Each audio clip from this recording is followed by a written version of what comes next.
bare veldig kort om meg selv. Jeg har også vært cirka 25 år i USA, så jeg kommer til å switche litt til engelsk etter hvert. Beklager så mye, men jeg tar gjerne spørsmål og samtaler på norsk. Som dere skjønner, så har jeg vært jeg er opprinnelig fra Norge, altså utdannelsen min fra NTH som det den gangen, så jobbet jeg i Sintef. I USA så har jeg jobbet siste 10 årene ved Carnegie Mellon University, CMU.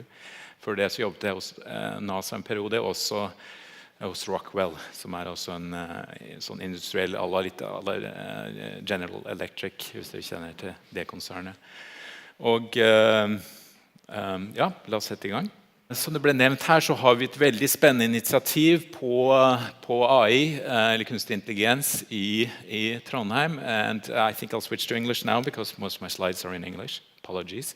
And back in 2017, Telenor gave a major donation to NTNU and also stepped in with Sintef, and this was a joint initiative. And here you see sort of a summary focused on IoT, smart infrastructure, personalization, language understanding, and so forth. And with different technologies underlying it, deep learning, which we heard about, reinforcement learning, evolutionary algorithms, Bayesian methods, and more statistical types of machine learning, and also case-based reasoning. And more recently, in August 2018, DNB, DNVGL, Equinor, and the Kongsberg Group were gracious enough to join in on this initiative. And we have 4 major goals at the moment, which is to enable and to push forward both on the applied as well as the more basic research in this area. We want to focus, we don't want to have a very narrow focus, we want to be sort of a platform for a wide range of methods and technologies, and so we want to support different research areas. We want to have a very high level on the research that we are conducting, and we also want to take advantage of the broad range of disciplines we have, not only at NTNU, but in Norway, broadly speaking.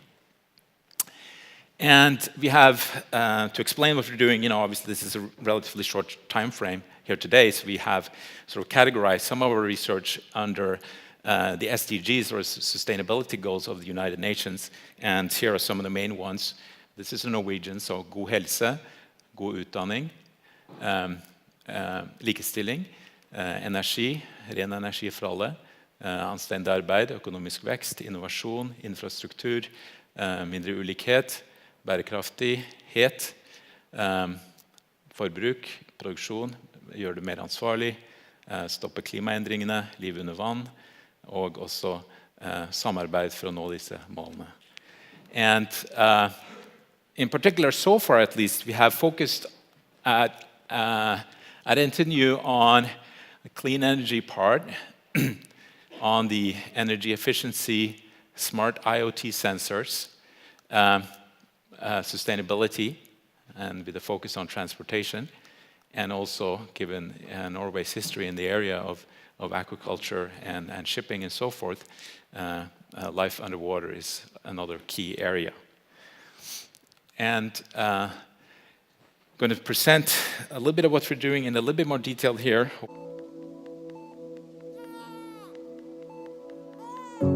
Cerebral palsy affects approximately 4% of the 15 million premature children born yearly.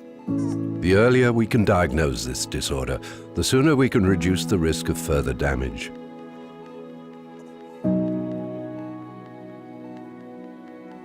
Normally, teams of doctors and physical therapists diagnose cerebral palsy through painstakingly observing the child's movements and interactions. A time-consuming process requiring experts and hospital facilities. At NTNU's AI lab, we are developing a new way of identifying cerebral palsy quickly and accurately, using deep learning for medical image analysis. In the first examination, the child's movements are filmed.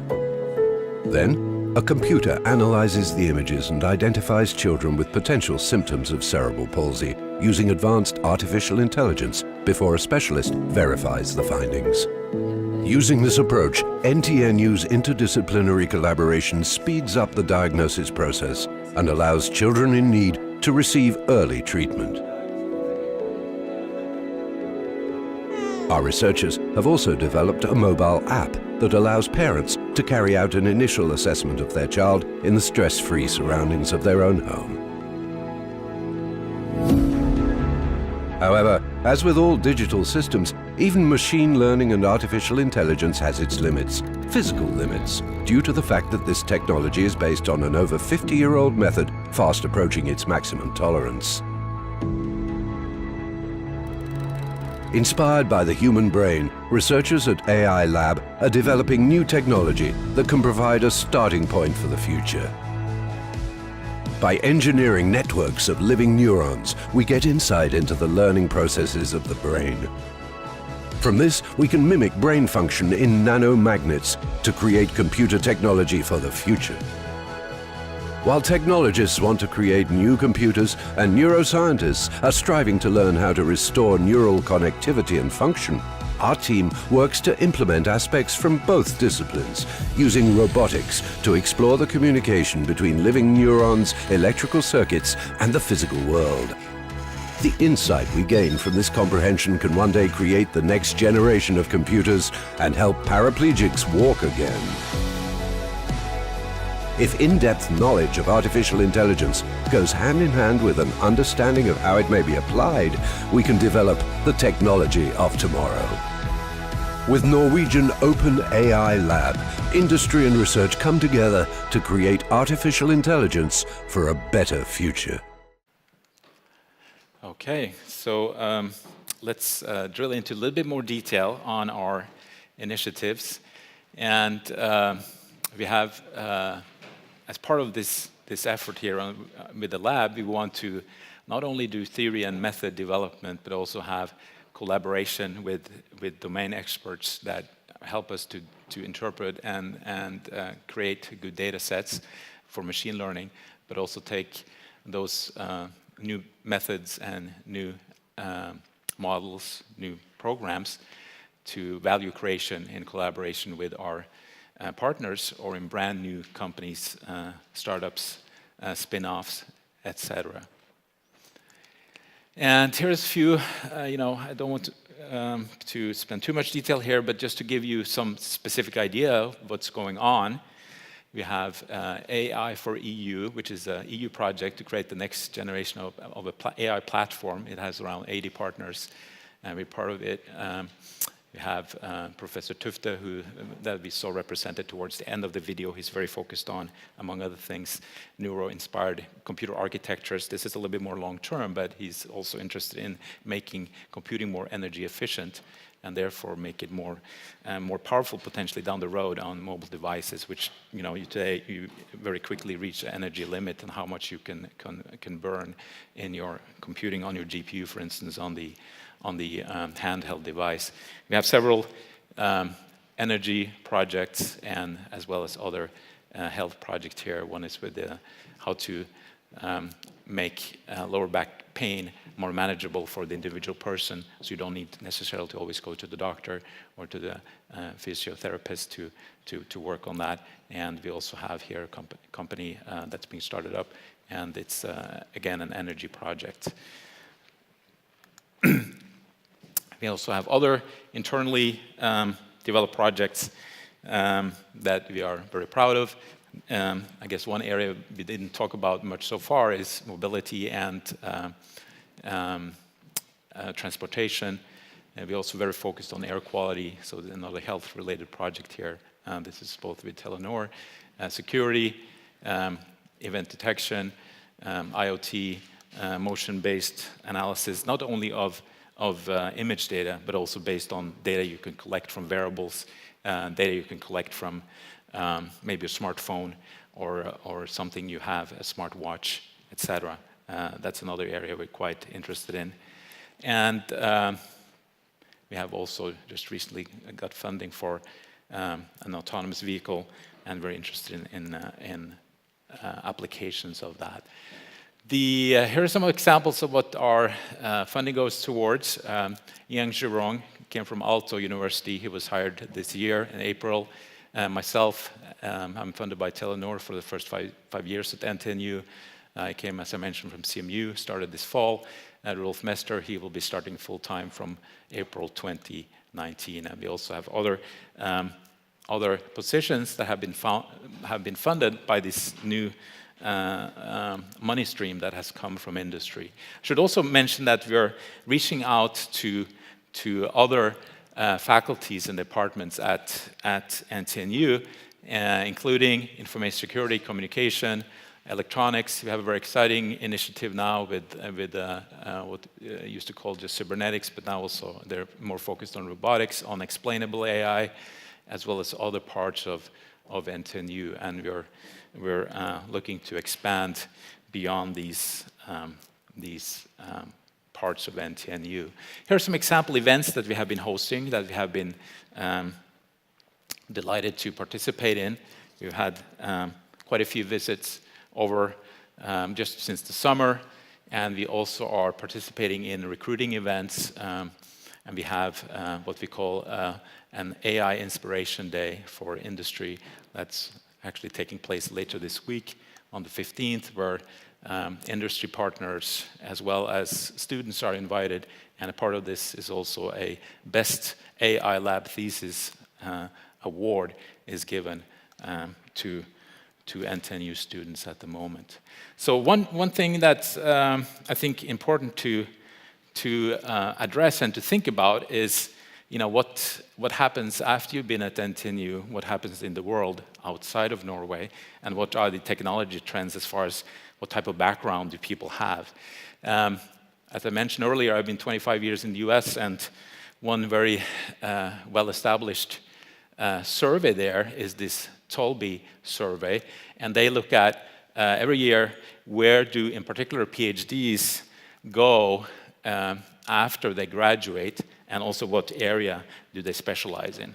So I thought this could be interesting and maybe not that well known here in Norway. And so how do we read this? Well, here is the type of job they go to here along the rows, and the columns are the areas of specialization. So here, for instance, is artificial intelligence. Here is education, and so forth. It's a little bit hard to read. I realize that now.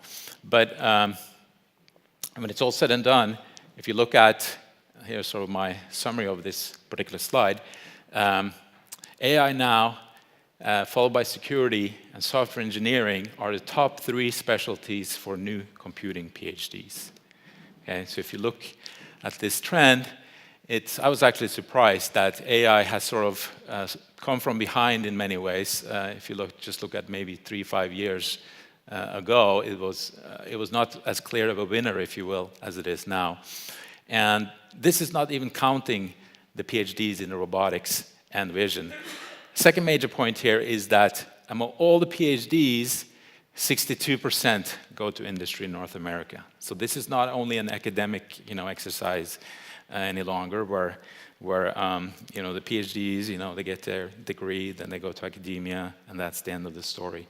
I remember many of my students, they came back from their internships, and they came back to CMU, and they said, I thought I had a strong background. I came to company X, where X could be NVIDIA or Google or whatever, and they said, oh, I was the intern there, but I was the only intern with in a master's track. Everyone else had either a PhD or they were in the PhD program. So I think the bottom line here is that there's sort of, the bar is being raised in the technology industry, and it's important to keep that in mind. And this, I think, is part of the reason why these companies have been very successful. So just a little word about collaboration. I view the AI Lab as a catalyst for AI research with impact in Norway and beyond. Here are some example mechanisms, projects, education, employment. We want to have joint research projects. We already have joint research projects with partners here and abroad. And we can also have, of course, people from academia and industry, or from industry in academia. And we have invited, and we are inviting people to join in on this initiative. I should probably wrap up now and say that, 20, 30, 40 years ago, AI was very famous for its focus on toy problems. That was sort of all we could handle back in the day. And we're now starting to solve much more complex problems, and especially using the strong developments in the machine learning.